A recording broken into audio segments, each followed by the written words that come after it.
Welcome to Fellow Friends in Home and Hosting, a series within the main podcast Home and Hosting with Loui Burke. Here, I sit down with fellow designers and creators from around the world to talk about how we live, style, and share the space we call home. We're talking about more than just paint colours or furniture choices. These conversations are about how we actually make a space feel like home. The rituals, the layouts, the little decisions that shape how we live day to day. Today, I'm joined by someone who truly embodies the romance of home and the rhythm of everyday beauty, Patricia Rodi. Based in the Scottish countryside, Patricia has built a world both online and off that blends warmth, history, and heart. Her aesthetic draws from her Swedish and French heritage, weaving together Scandinavian traditions and provincial charm. It's this unique lens that gives her such a soulful, thoughtful approach to design. Whether she's styling her home, renovating, or sharing glimpses of her country life in a way that feels deeply personal yet universally comforting, Patricia brings so much information and intention to everything she does. And in this chat, we dive into all of that and more. Now be sure to go and check out Patricia's Instagram at Patricia Rodi while you listen. I know you're going to fall in love with her home as you scroll and tune into today's episode. So without further ado, let's get into it. Welcome, Patricia, to Fellow Friends in Home and Hosting. It's so good to have you here today. Thank you for having me. I'm very excited. I am just so excited to chat with you all about your home that you're in and that whole journey. It's been so amazing to watch over on Instagram and Thank TikTok you. as well. How long have you been doing social media for? I have a very odd background. So I actually am a political scientist. Wow. So I used to work in public affairs and lobbying and PR. And then after lockdown, we bought our first property. And that's when I decided that it's time. It's time to just go for it and do what I've always loved.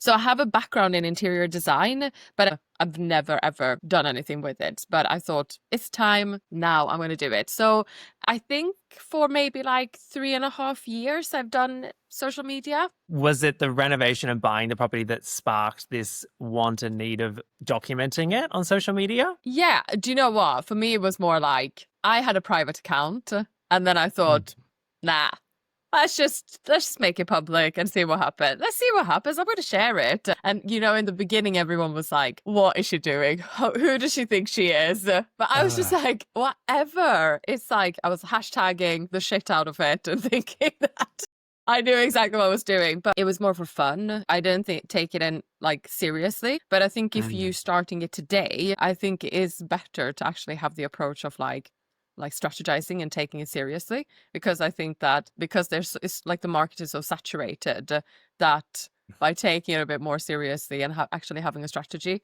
I think is probably the way to go.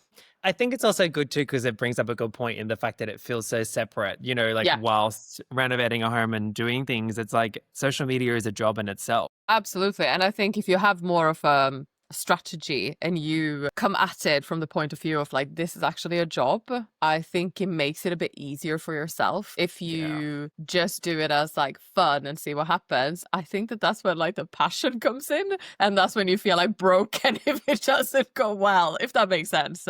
No, 100% absolutely makes sense. But you've got to have the balance of both, which I think is really important if you want to be in it long term as well. Absolutely. Having a little bit of strategy there is always good. So I always like to start an episode with a scent that we're burning, because I think Fellow Friends in Home and Hosting, we know how to set the mood, and I think fragrance really plays into that. So do you have something burning today? I have jasmine and tuberose. It's a very, very interesting smell, actually. It's like the scent of blooming jasmine and moonlit rose.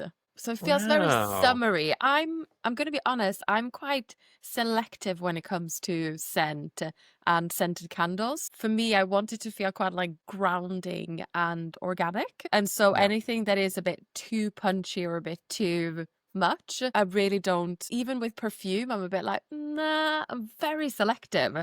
So, but this one is from Plum and Ashby, which is a English company. It's really, really lovely. Yeah, just quite like of a neutral. It hints of florals.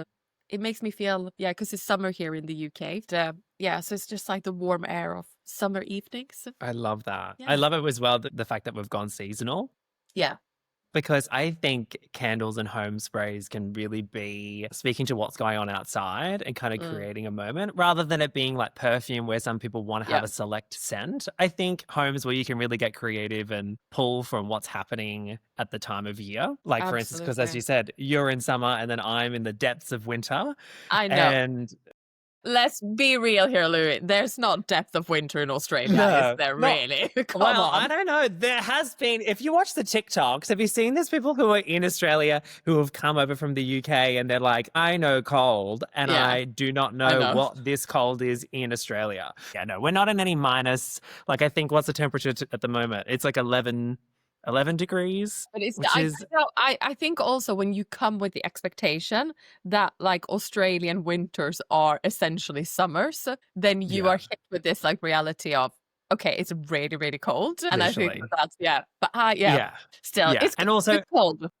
yeah, and if you go up to the north part of Australia where it's closer to the equator, it is just Yeah. like wet season, dry season. But yeah, down here Yeah. in Melbourne, it is a little bit cold and it is a little bit cozy. So I've Yeah. actually decided to go with a candle by DS and Durga, one of my favorite scents for perfume. Right. And I've just literally lit this candle for the first time. It's a Big Sur After Rain, which is a really popular scent Mm. for their auto fragrance cars, which is like you put it in your car to make your car smell good, but also top tip, you can get them and they're only like $16 Australian. So you can put them in your drawers to make your socks and your underwear smell good. I don't know if that's just like a little tip that I love.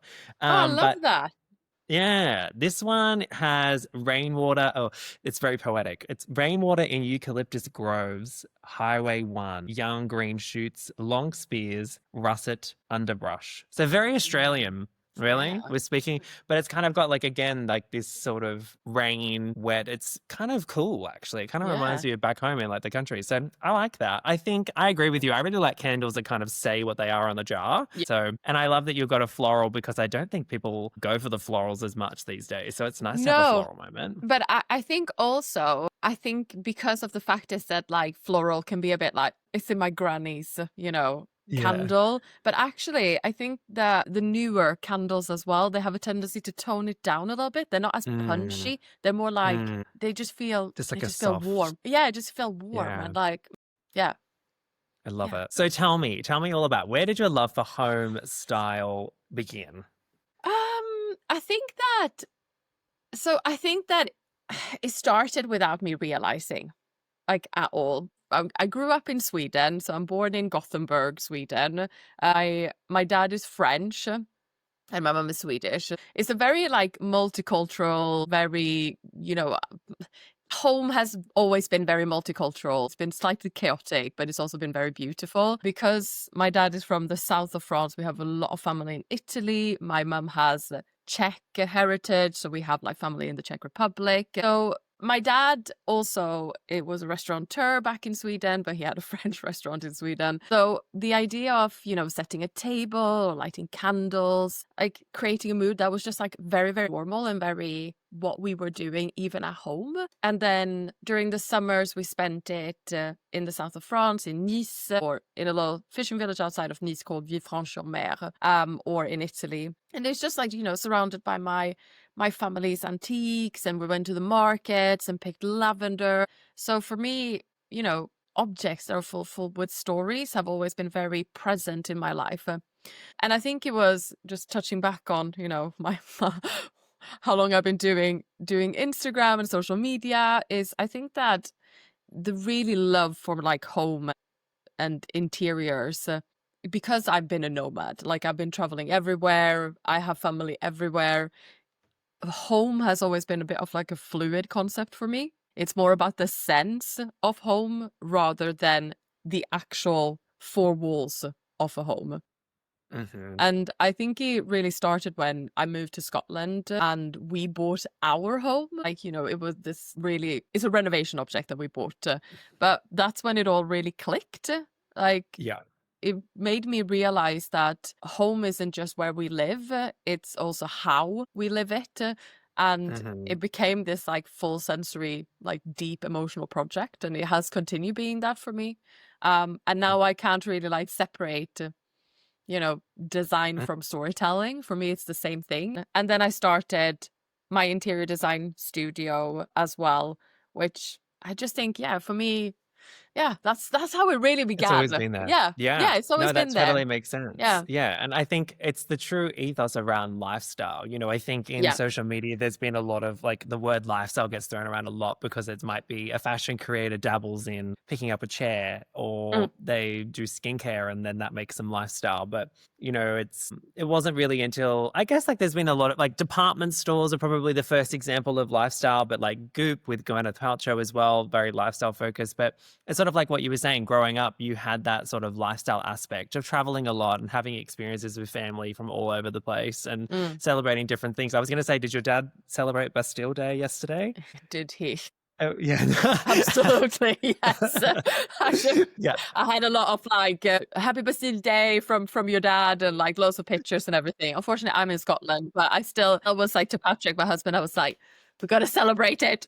Yeah. There's a French restaurant up the road from me, and they were getting right into it. They had the French music playing, but then they were wearing like berets and red scarves, and Love I was it. like, okay, get into it, guys, go for it. Nice. So yeah, it's interesting how the awareness of home comes out in different ways. Be it through like travel, family, or business, or whatever. No, and I think it's quite like beautiful as well that we have so many like different, emotions, but also, just it's really beautiful actually, the sense of home for different people and what it means. Yeah. And like, I love your focus on the art of slow living and making like a home a sanctuary within your content. Thank you. And like, what are some of the things / rituals that you feel makes a space feel like home? Like, is it a routine, scent, or a meal? Yeah. So I think for me, it's like, this is so cheesy, but I'm going to say it. It's like the small daily things that makes a house a home.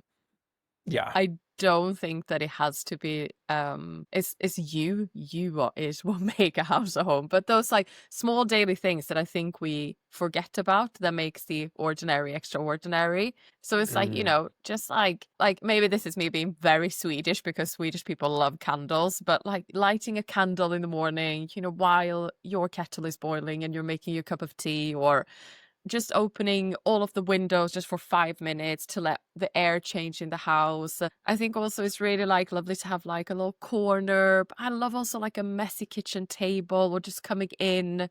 And I always love these like spaces because it's where you land, you always land at the same time each day. And also, just like cooking. I think cooking is really like important. Like the feeling of home for me is very much associated with cooking because I come from like my dad at a restaurant, also in Italy, and in France, like food is very, very important. And so, just like baking something, taking a moment on like a rainy Sunday to bake something with all of your friends and your family, inviting everyone over. And it's just like those grounding rituals, I think, that makes the space feel like it's holding you. And I really love that. So just like those small daily things. Yeah. Definitely. It makes me think about tending to the home and doing things that add a sense of life to them. Lighting a candle is like, you've got a flame that's flickering. It's like, it's a form of life that's there, Absolutely. It was just like raining all day yesterday. It was good because it's been so warm, so we needed the rain. And I just felt like, okay, I can sit here in the total darkness working, or I can light some candles. My dog was on the little sofa bench. I made like myself a cup of tea, and all of a sudden it made it feel so special. This like mundane aspect and mundane thing that I was doing, working, writing emails, whatever, just made it really special. And I love that. That's what those small moments.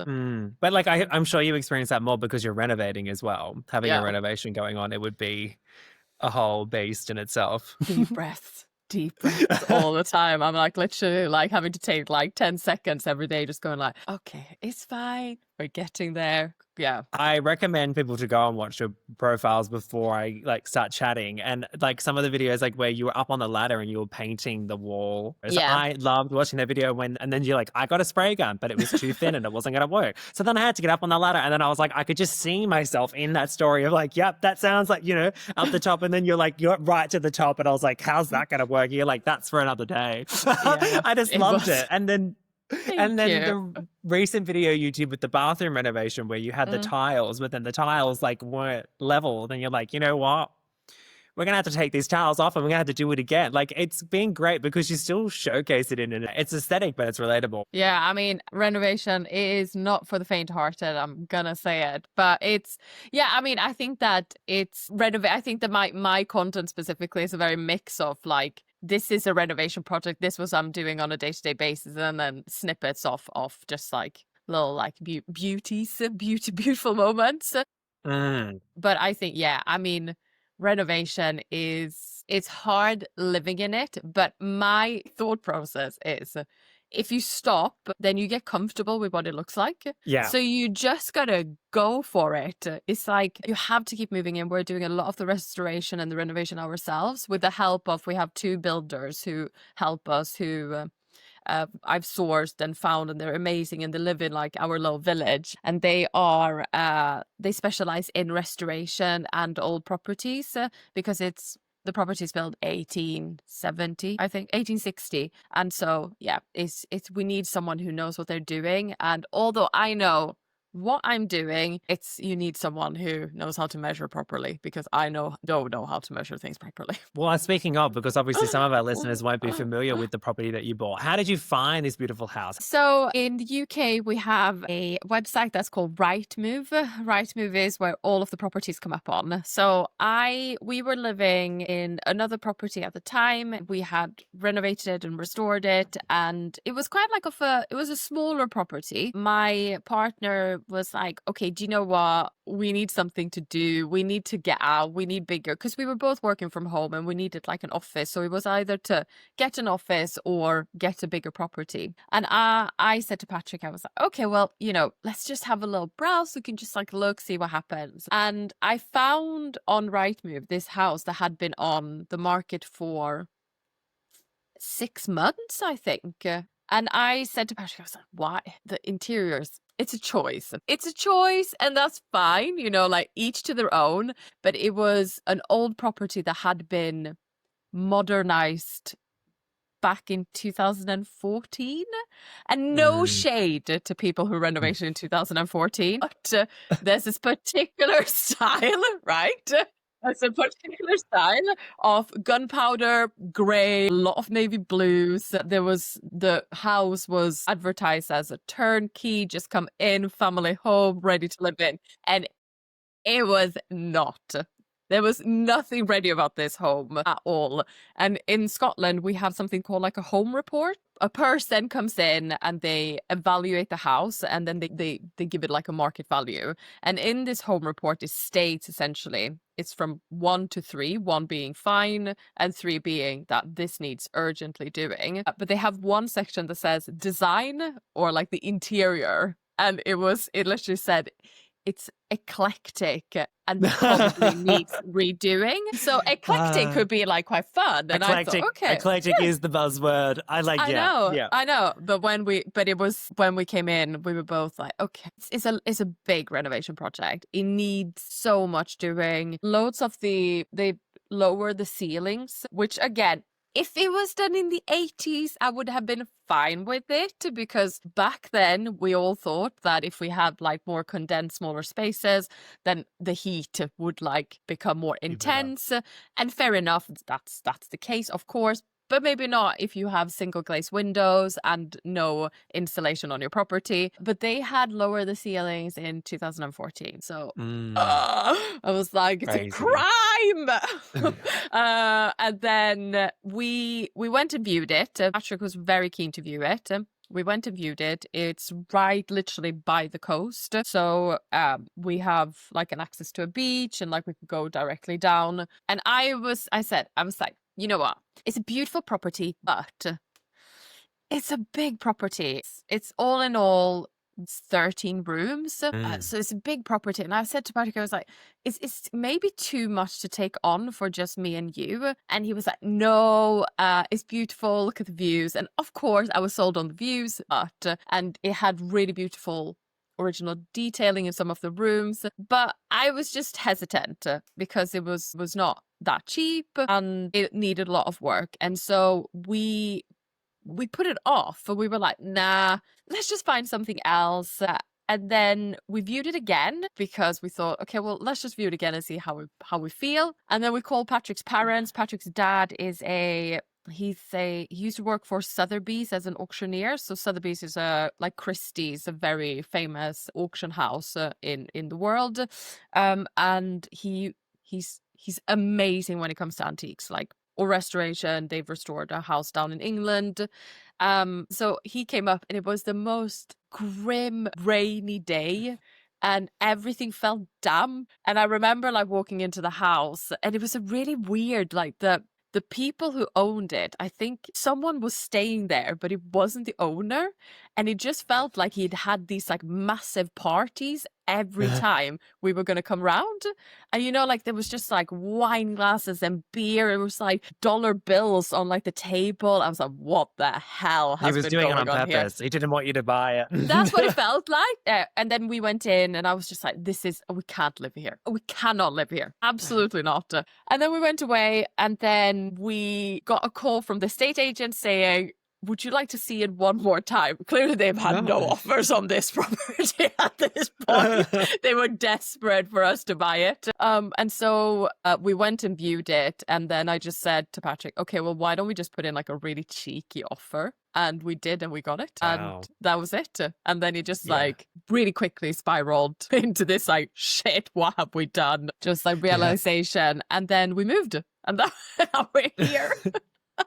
That's it. Great But that's story. great. That honestly, that sounds exactly like my parents' place, who just sold their property like 3 years ago. Mum and Dad bought this farm cottage that was built in like 1902. We went and I looked at it and I was like, they'd built like steps to a deck to put an above ground pool, which was just shonky. And then you went up again and then you went in and it was like so there's a hardware store in Australia called Bunnings. And it was as if they just went to Bunnings every weekend and just decided they would do a challenge of like, we're going to do the floor. And so they had like the like laminate floor in grey all over the whole thing. You walked in the door and you know how those like Victorian cottages, you walk through and it's like a hallway that normally goes all the way down. And then it's like, it was double fronted. So there's a room on the left and the right. No, let's put a wall up in front of the front door and do a desk as soon as you walk in the front room. And then we're going to walk to the left and then like the one that was a bedroom. No, we're going to knock out the wall there and do a really long, skinny living room. And then they built off onto the veranda. Like it was an absolute mess. And then the bathroom was like a caravan park. It was just like terrible. And so, but the thing is that I'm sure it's the same with you guys. If you get people in who know what they're doing, like my parents and me, like, you know what you need to do. You know what I mean? It's just a matter of doing the work. But it's like, thank God for people like you and like my parents who know, okay, we're going to knock out this bit where the office was and we're going to return the thing back to the hallway. We're going to do the like bedrooms on the left and the right and we're going to anchor it in there. And you just know, whereas other people struggle with that. They don't know where to begin. And that's why they sometimes just go for the best thing that's going at the hardware store and think it's beautiful because they've watched House Hunters and they're like, yep, that's going to work. That's it. No, but it's so true. I think it was really beautiful. One of my neighbors came over. He was helping me with the garden. And he said to me, Patricia, I feel like we're caretakers of these houses. We don't owe them. We're just caretakers. And that's why we need to cherish them and take care of them. And I think it's like what you say, it's like people, you know, you're like a steward of the home that you're in now. So you kind of have to be respectful to that classic traditional aesthetic. Absolutely. Because otherwise it's just not going to work, which is, you know, I was going to say, how would you describe your design aesthetic and does that play into your home and style? And I can imagine it would. It does. Yeah. I think for me, I mean, obviously my background and my multicultural heritage plays a massive part in that. And, you know, I think that when we talk about, I have like the Scandinavian simplicity, the calmness of it. And I think a lot in the Scandinavian countries or specifically in Sweden. I'm going to say specifically in Swedish because I don't know how it is in Norway and Denmark, but it's very similar. But we have a very it's a respect for space and light. And then I have this French side, which is all about, you know, textures and more about antiques, I would say. And so how do I describe my style? Maybe eclectic. Soft, eclectic. God, do not use that word with me. No. Soft maximalism. Okay, yeah. So because I think that it's like I'm always, for me, I love mixing vintage antiques with contemporary structure. so Yeah. that I don't want it to feel too perfect. I think Yeah. also it's like what I wear. I'm very much like there's always like a story, usually a story behind what I wear, and I always think that it's the same with what I bring into a space. I Yeah. want it to feel loved and I want it to feel lived in. I love that Mm, about clothing and garment as well. It needs to mm. be put together but lived in. Yeah. Does that make sense? Yeah, Yeah. absolutely. And I think it's like when you do have a love and a passion for that traditional classic design aesthetic, you do look for the story behind the things.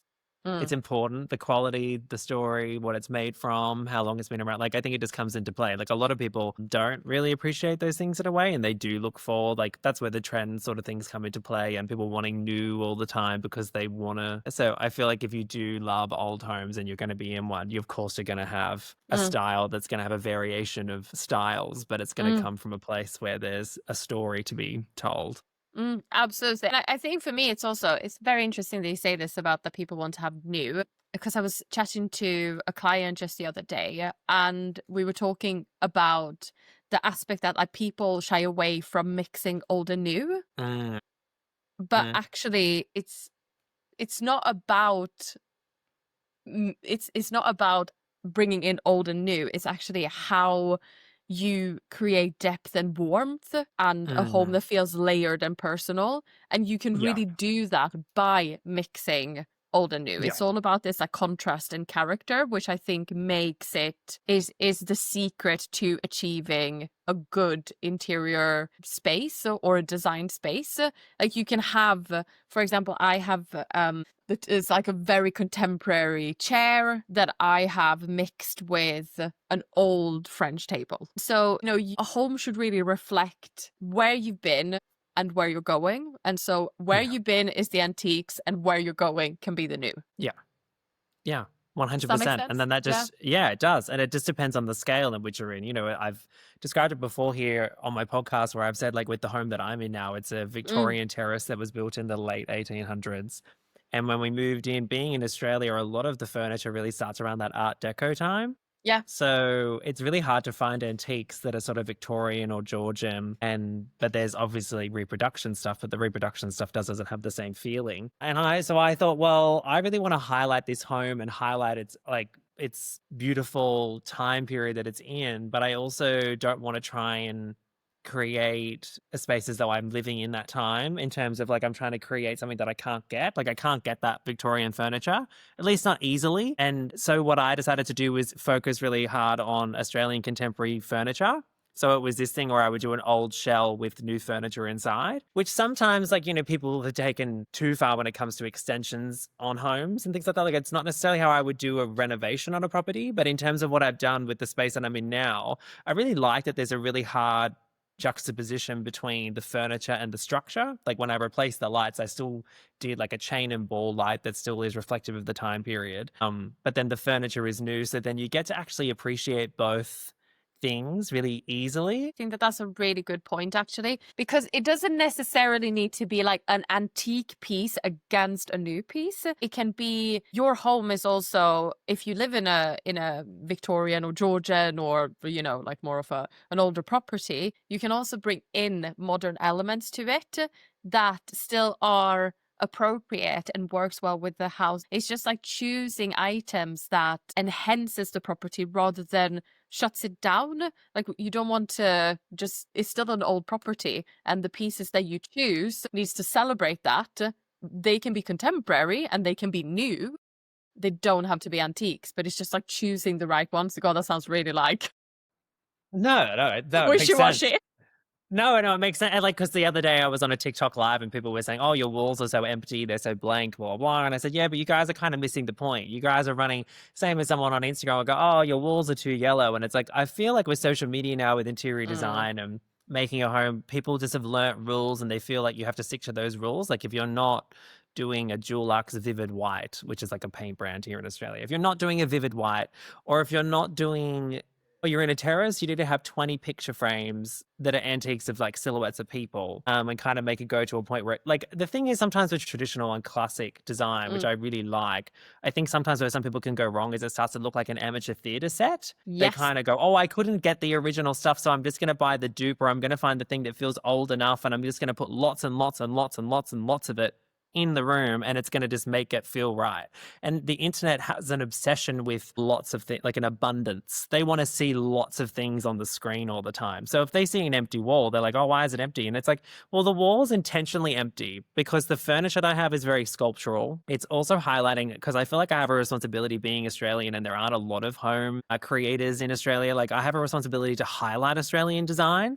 So I've really been intentional with the pieces that I've put in my space to be sculptural, made from natural materials. So they are timeless, and the fact that they, like, you know, natural materials never really go out of style, and organic forms and curves never really go out of style. So I was very intentional about that. But then also the home, not putting too many things on the walls. So then when you come in, it's like there's these beautiful tessellated tiles, and then there's this gorgeous like crown molding and ceiling roses and beautiful windows with original glass. Like, these are all details of a home that you should be able to see and acknowledge as soon as you step through the door. I think when I moved into this house, I was like, okay, it's a massive hallway. Like, the hallway is huge. It has like big, tall ceilings. I mean, I think it's, I don't know, I think it's 10 meters of wall space. And I was like, okay, we need to fill it. We need to have wallpaper. We need to. And I wallpapered it and I filled it with art, and I hated it. I hated it because it's so cluttered and it's so much, and I just felt like I like It kind of feels forced. Force 100%, and I felt like I'm literally going against what I preach. Let less spaces breathe. You don't have to fill it. Void spaces are beautiful spaces, and I just went in like wallpaper everything, and now I've changed it. I've repainted everything. I've removed all of the wallpaper. The outrage, by the way, of painting over wallpaper. But I painted over wallpaper, and now I just have like a big painting, just one on the wall. And it's airy, and it's beautiful, and it's calm, and it doesn't feel too stressful. And I think that that's exactly it, is that we don't live in the Victorian times. We can also chill a little bit. We don't have to just like layer. Like, I do feel sometimes when I look at it, it can feel like a theater set, because like I did amateur theater when I was a teenager, and it feels like building those sets. Like, you know, like because it doesn't feel authentic to the time. But like, that's not to say people can't pick up beautiful antiques, and you can also find amazing ones on Facebook Marketplace. So I don't want anyone to get confused. I just want people to understand that there is a difference between these things and the way you move about and collect these pieces and put them in your home. Yeah, absolutely. No, 100% with you. Yes. And I mean, like, I'm preaching antiques. I'm very much into antiques, but I agree that items need to breathe, and we don't have to clutter for the sake of cluttering. But I think it's like it's a trend. It's like people want to consume and see as much as possible, and therefore we need to fill the spaces with as much as possible. But in reality, gives me anxiety. Got to breathe. Yeah. I think everybody's obsessed with your window on Instagram. Thank you. I think you could just share that window every day, and everyone will just be in love. It's a good window. It's stunning. And the view, like, honestly, of all the windows. Yeah, you should do one of those things where, you know, you can watch on YouTube or like lives or something. There was a thing where you could watch out people's windows. It was during the pandemic, during lockdown, you could look out other people's windows. Creepy, isn't it? But you could totally just set up one of those cameras and go from there. But speaking of, it makes me think about like with the ocean and things like that. Like, what's the transition been like from city to country living? I will say that we lived in the big city in Scotland before we moved to the countryside. So weird. But I will say that it is, on reflection, it is blissful and infuriating in equal measures. Yeah. I mean, I love it.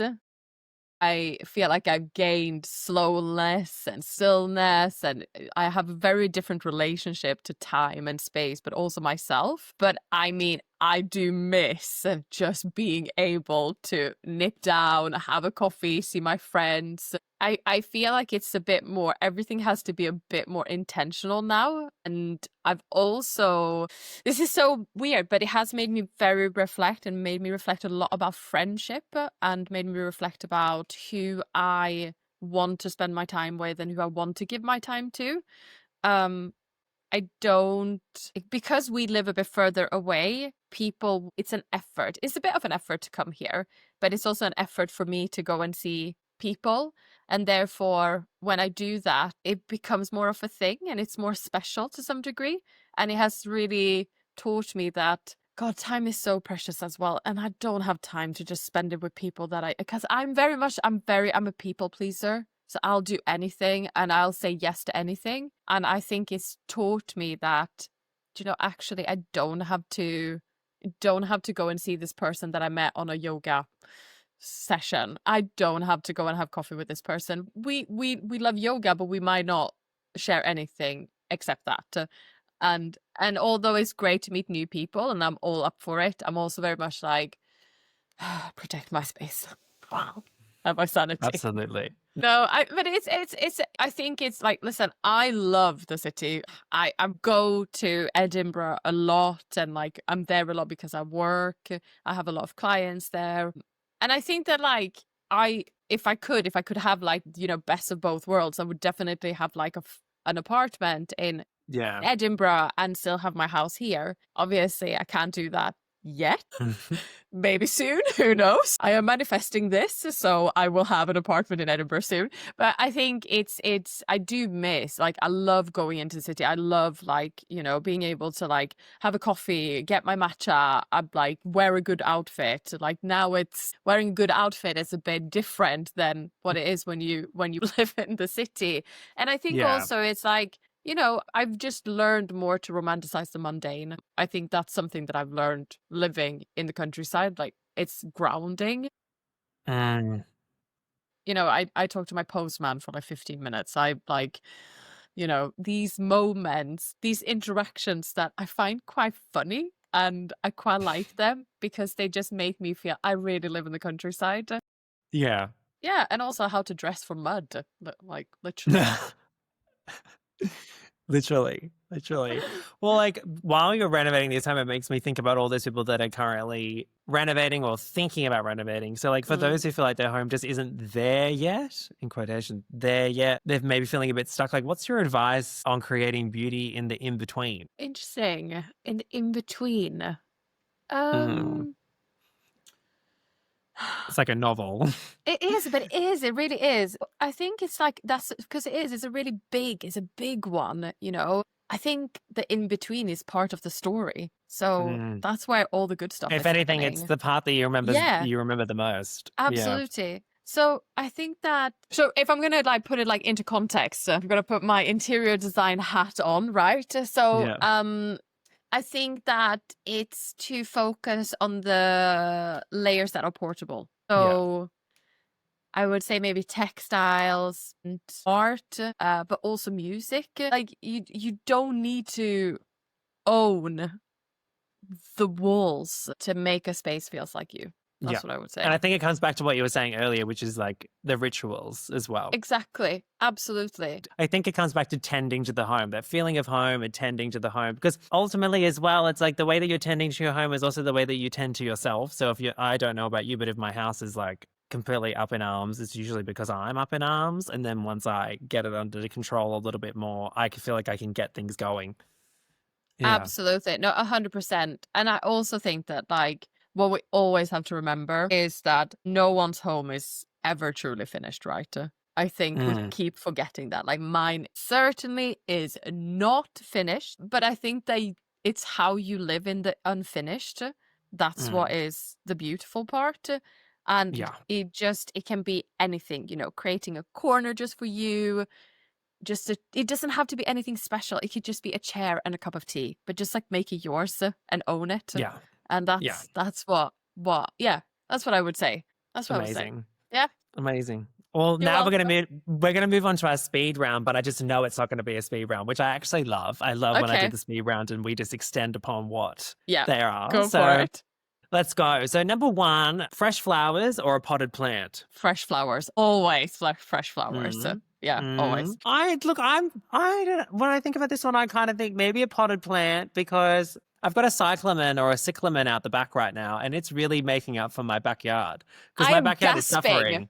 I'm gasping at this. What? I'm like, Well, gasp. What? Well, I love both. I need both. Like a cyclamen is a flowering pot plant. So it's like, and I water it once a week and I know it's going to get me through 4 months, 5 months. And I have people saying, Louis, like not everyone can afford to go out and get flowers every week. Like, yeah, I get that. So pick up a cyclamen or pick up another potted plant that flowers. Like get some potted color that flowers. Get some herbs from the supermarket. Get practical with it. Chuck it in a jar. But the plant lasts like 4 months. So I don't know. I know it's crazy. The idea that I'm going to go for a potted plant. See, this is not a speed round. Number 2 is curtains or a Roman shade. Roman shade. Yeah. I'm all about a Roman shade. I love a Roman shade. Love a Roman shade. I think also layers. You can have both. Oh, yeah. Yeah, we're doing a Roman shade and we're flanking some curtains on either side. Absolutely. Chef's kiss. Chef's kiss. So what's your go-to rom-com or cozy film? Easy A. Easy A. Such a niche one. Love Easy A. Is that a rom-com? Is it a rom-com? I don't know. It's probably more comedy coming-of-age film, but like... love a comedy coming-of-age film, apparently. Do you feel like it is? I don't know. I don't know. No, I think you're right. What do you think? No, I think you're right. I love, a coming-of-age film. I love Easy A. I think it's such a good movie. Yeah, it is a good movie. Bridesmaids. Yeah. Right, okay. Yeah, Bridesmaids. Okay. Bridesmaids comedy. Okay. Yeah. It's not rom-com. Yeah, well, a little bit. There's some love in there. It's. I would say it's a contemporary rom-com for sure. Okay. Contemporary rom-com then. Yeah. Easy A. See, okay, well, yeah. Okay. Which one's yours? I think Bridesmaid is a contemporary rom-com. I think Easy A is a coming-of-age comedy film. I don't know. Fine. See, in terms of what qualifies a rom-com to me is, one, there's got to be, there has to be romantic interest, which Easy A does have. But I think a rom-com has to have this element, and it's harder to do in contemporary times, I do think, versus the 80s and 90s, is... For instance, like movies, like Something's Gotta Give or You've Got Mail or even This Is 40. The homes are curated and then the wardrobes are curated to fit the person who lives in the home, wears the clothes that suit the home, where they go to work, their work environment, their offices, and their, like if they're in a bakery, like It's Complicated, how she owns the bakery, like it ties in with her life. When you go over to, and like, It's Complicated, when you go to the husband's new house, his style is really identifiable and his new partner, like it's more about the environments than it is about the character development. The storyline isn't really always the best. And the character development isn't always there. Like It's Complicated. Don't even talk about the kids because the kids' development in that movie is like not good. But in terms of the overall ambience, it's about that. It's the mise en scène, if we're going to be French. Yeah. True. Okay, yeah. Which one is that movie with Sandra Bullock and the train? Is that Sleepless in Seattle? I don't know. I think Sleepless in Seattle is also another film with Meg Ryan in it. It's when there's the guy, I can't remember his name, but he's lost his wife. Yeah, and he's not that one. And it's a radio show, and she's listening to the radio show, and he lives in like a houseboat. It's not that one. Which one is I'm thinking of? I can't remember. Okay. I love all of those movies. I love all the ones you've mentioned, like all of the above. All of the above. Can't remember any of them, but all of them. Yeah, I'm trying to think of other ones. Like I watch so many movies, but I'm so terrible with names. Yeah, I get it. Terrible. It's the same as like Julie and Julia. That's interesting because it's a rom-com, but it's not a rom-com. Like it's sort of, because everything's considered, but at the same time, it's a romance between someone's love of someone's career, versus the relationship. It's sort of interesting. And like Devil Wears Prada, it's a rom-com, but in a way, it's not. Yeah. Well, Devil's Wear Prada. Should we just dissect this for like 2 seconds? But the guy, the partner, what's his name? Nathan. Or Nick. What a dick. Nick. What a dick. Yeah. Isn't he a dick? Why is he portrayed as like the good guy? The whole thing, like the friends and Nick are actually the evil characters in that film. And Miranda's just kind of doing her job. I know. That's what I mean. Yeah. It's funny how it's all flipped on its head, but it'll be interesting because they're doing number 2 now. It'll be funny to see where they take it, you know? Same as Practical Magic. That's like a rom-com, but it's like Halloween 4. And that's doing a second movie. That's a good movie. Sandra Bullock. Yeah. That's what you think. Yeah. That's it. When she's running down the road. Yes, that's it. Licorice Pizza. Licorice Pizza. Is that a rom-com? I'm just name dropping now. I just saw it yesterday. I've never even watched it. Wait, but also there's Bridget Jones. That's another iconic rom-com. And there's also like 4 of them. But I recommend watching 1, 2, skip 3, go straight to 4. I've not seen 4. Is it good? 4 is good. 4 Okay, I'm gonna redeemed watch itself it from then. number 3. Right. Yeah. Okay, Yeah. the home task that you always put off. Okay. This is a bit embarrassing, but I'm going to share it. Right. Okay. Oh, I'm glad. Share it with the world. I'm going to share it. When I met Patrick, so Patrick is a bit of a clean freak, which I love, but I hate doing the dishes. And That's so fair. I so did them fair. bad. I did them bad once, and now Patrick does them all the time. Oh, weaponized incompetence. Absolutely. So if you have a partner who just likes to have things clean, just make the dishes really badly once, and then they do it all the time. The weaponized incompetence is hilarious. Like, just do it badly, and then you never have to do it again. Live by that rule. Signature color or material you always like return to? Like a checker. I like a checker. Like a it's quite Scottish. Like a check. Check or gingham? Because gingham and check are different. Gingham. I'm gonna say gingham then. I'll take it back. Gingham. I like a gingham, but like wool. Always wool. Wool. I don't know. Actually, I don't have one that I always come back to. That's interesting. No, I think wool is interesting. Like, because I don't hear a lot. Like, I'd probably say, mine would be linen and timber. Know. Yeah. Okay. Yeah. Okay. So I feel like I want it to be linen because like linen sheets, but then when I sleep in linen sheets, I don't like them, and so I quite like a washed cotton. I'm gonna take it back. Washed cotton and timber. Washed cotton and timber. I say washed cotton and timber. That's good. Yeah. I think with linen, you've got to get used to it. Like, it's like, I can't sleep really on like sateen or bamboo. Oh, or no, same. Like, I've gotten used to the softness of linen in its own way. But also my tip for anyone listening who has linen sheets who thinks it's scratchy, you have to wash the crap out of them. You need to put them in a hot wash and you need to put them in a tumble dryer. You really need to beat them up, because the thing with linen is that it gets better with age. It's like wine, it's like cheese, any of those natural fibers, like comparison to what we've been taught with fashion. Like with jumpers, we're taught to really look after them, particularly like a wool jumper. Like it can't have too much you can't be too abrasive with it. You have to do a hand wash because it goes bally and terrible. Linen is the opposite. You've really got to work with it and then break it down and it'll get softer. But it's a different kind of softness to a washed cotton. But I do like a washed cotton and I like a linen. But yeah, I didn't know this. I didn't know this. This is because revolutionary. Well, brands will purposely be like, oh, don't do this, because they don't want you to then turn around and say, hey, the product's ruined and do the return. So they'll always try and give you the like safest way to look after something, because they, but like with linen, I wash my linen, especially when I get it new, I do like a warm or a hot wash and I chuck it in the tumble dryer. If it is a really dark color linen, prepare for the fact that it's going to fade. It always does fade. It's never going to not fade. And also, if you do have a tumble dryer, stick it in the tumble dryer, because you'll be amazed at just how many fibers get stuck in the vent, like the dryer vent. But if you live on a beautiful, hill by the ocean, put it out on one of those like lines. Do you have a clothesline, like one of those, and you can like walk by the sheets as they blow by? I do, yeah. I'm sure there's a carousel that I've seen you doing that, but I'm like, but do you ever do it? And you're like, I did it for the video, but I never did it again. No, actually, I do it. This is very, very. I feel like it's very like British. Like people love to put out their like wash on the line. Yeah, it's the same in Australia. There's the oh my god. Okay, it's universal. A hill's hoist. Yeah. Okay. Yeah. So what's one design rule that you always follow? It's a tough one, because I feel like once you learn all the rules, then you break them all, and then you're like, cool, I know when to use them and when not to use them. Okay, so if I'm going to suggest something that I think people should live by, is like on a coffee table, if you don't know what to do, because I think that a lot of people think that like coffee tables are quite difficult. I always think it's like use coffee table books. And layer them, so you can create more of like layers and then put like a lovely little like pot on top of it. So layer on top of it. But coffee table books is a really good way to make it feel lived in without buying just items that then you can't use anywhere else.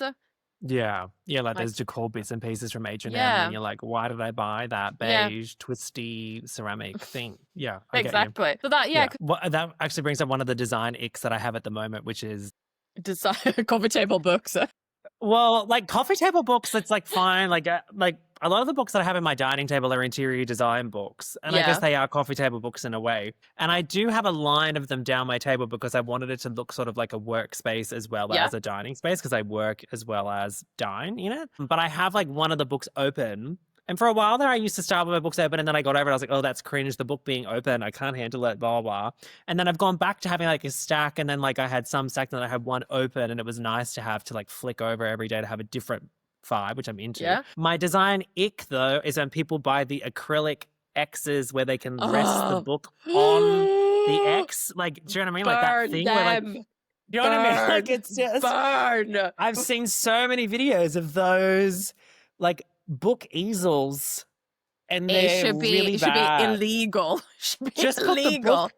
Put the book flat on the coffee table. It's like I'm sure someone will listen to me. It ruins the spine, guys. We don't care about the coffee table book that much, and the fact that the spine is ruined. Also, like seriously, the acrylic. But also, can I just say, you never. How often are you reading that book? Like, what? It's gonna like ruin. It's like, just get over it. Yeah, I know that the coffee. It's the easel for me. I can handle the book being open, because I do have a respect for it, because I actually really do love, I do recommend if like just, it doesn't have to be on a coffee table book. It can be like on a console. It's nice to kind of like, I'm literally like reaching over now. I'm like flicking through, but it is nice to go, oh, I'm actually appreciating what's inside this book. Because otherwise 100%. It would sit closed forever.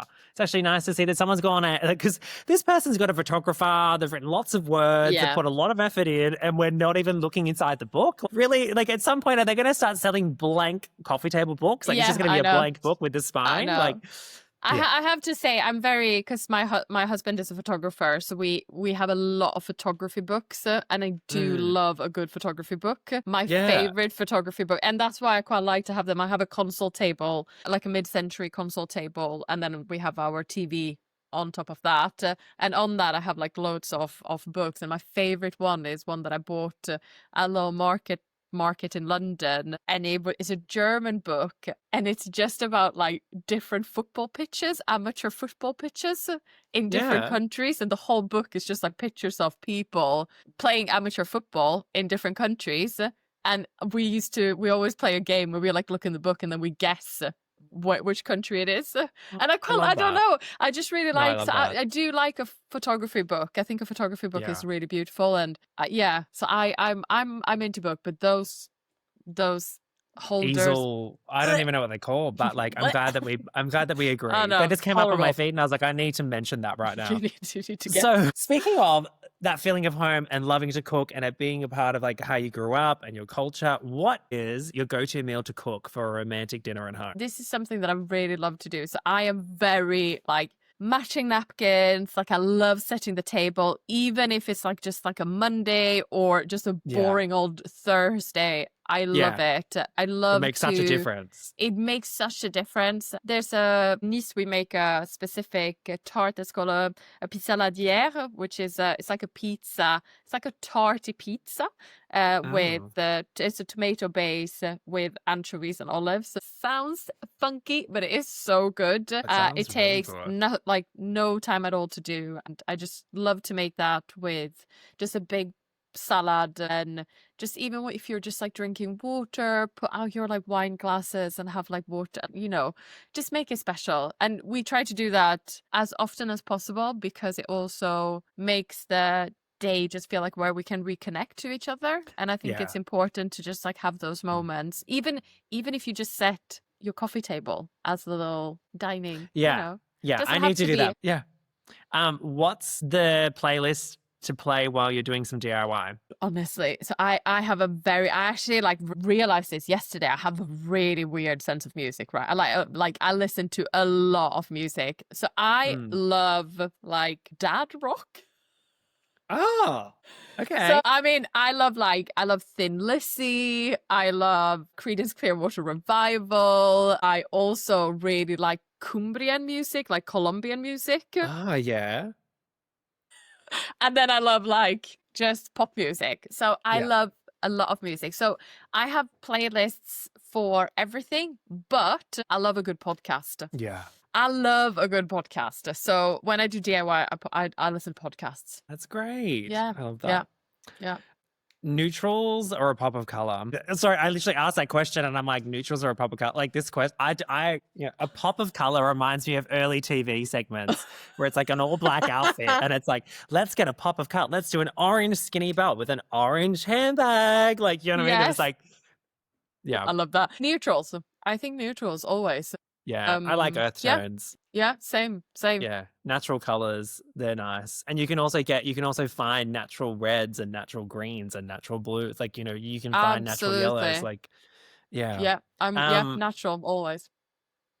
And number 10 is top sheet or no top sheet? So I'm going to say top sheet, but I think that this is not a UK thing to have like a top sheet. I think a top sheet is very... heard this. Yeah, and Americans are only just discovering a duvet cover, would you believe? Prior to this, they had comforters. Which is like a sewn in like tuna. What is going on? I don't know. But given how many beds I make and all the comment section, I can see what's going on around the world. And it's like the one thing I will give in Scandinavia, the whole two dunas on either side of the bed. I'm like, I can understand that in a way. You know what I mean? You're like, you know what, this is mine. But then I always get comments saying how do I make it look nice? That I'm like, you need to get a blanket and you need to lay the two dunas down and lay a blanket over the top. Yeah. And then so it looks like one unified bed. Tip is to put them, rather than putting them, so like a bed is always like this. You have to explain this because I'm so bad at explaining this. But rather than putting them like that, you put them like this. Yeah, so rather than putting them vertically, you put them horizontally across the bed. That's very clever. I'm going to have to, I'm so glad that you're here to tell us that because otherwise... Otherwise, what would happen with this world? Like what? Like I was saying they need to get a blanket, whereas you don't even need to get a blanket. All you need to do is just lay it horizontally. But you still need a blanket. That's so clever. I still get a blanket. Well, yeah, you can still see the seam. Yeah. But it's the top sheet not being popular. I Do like they a top sell sheet. them? Yeah. No, but they have top sheets. Okay. But a top sheet is very much I think it's more like a French thing. So do they sell sheet sets? Because see, in Australia, it's really popular to have sheet sets. So you're getting a top sheet in the set anyway. Oh, right. No, you won't. Is it very popular to get separates? You have to get a separate. It doesn't come. There's a company that's called Piglet in Bed, which is a British company. And they sent me like a top sheet. And I remember putting it on and Patrick was like, what the hell is this? Why is this in... What are we doing with this? Like, you couldn't just figure it out? And I was like, it's for aesthetics! But it's also because it's like... I know. It's like, well, you don't have to wash your doona as often if you don't want to. Like, I change the bed linen every week, but if you wanted to keep the doona cover on for another week, you could. Because technically you don't have to wash it because you have a top sheet to catch all the sweat and everything like that. So it's for the aesthetics, but it's also the practicality. I think they're great. I know. But also you save money when you bundle it up in Australia. I think that's the reason why they're so popular in Australia is that you get the fitted sheet, the top sheet, and the two pillowcases in one set. And that way you don't have to buy separates and it's cheaper. Right, no, so I'm so confused now. So what is it? Do you not have a duvet cover? No, we have a duvet cover, but they're sold separately. So you get a sheet set and a duvet cover set. So the duvet cover comes with its pillowcases and then the European pillows are sold separately. You can still buy separates, but usually it's from a nicer retailer. Like a nicer retailer who has really high quality, expensive bed linen, you'll buy the separates. And that's why people probably don't buy the top sheet because they're like, I don't need it because I don't want to spend another $200, $300. Whereas if you buy it in a set, you've got your sheet set and then you've got the duvet set. Wow. Yeah. Okay. Cool. Yeah. It's very smart. Australia is actually Australians are actually one of the highest. Like we have the most bed linen per person. I think per household we have about 6 or 7 duvet sets or sheet sets between two people. Love. Yeah, we have. Yeah, it was like a weird stat. So bed linen is huge in Australia. Yeah. Like I don't know. I love that. Fascinating.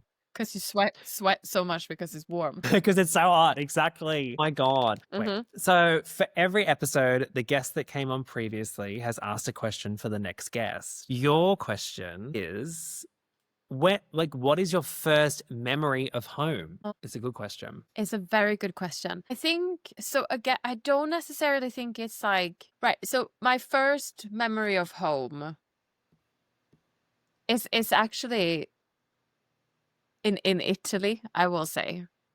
And the gathering of all of the French and Italian women in my family coming together and cook in my great aunt's house, or it was an apartment that she had, and it was just filled with, in Italy, she lived in this like insane apartment and it would just had marble everywhere.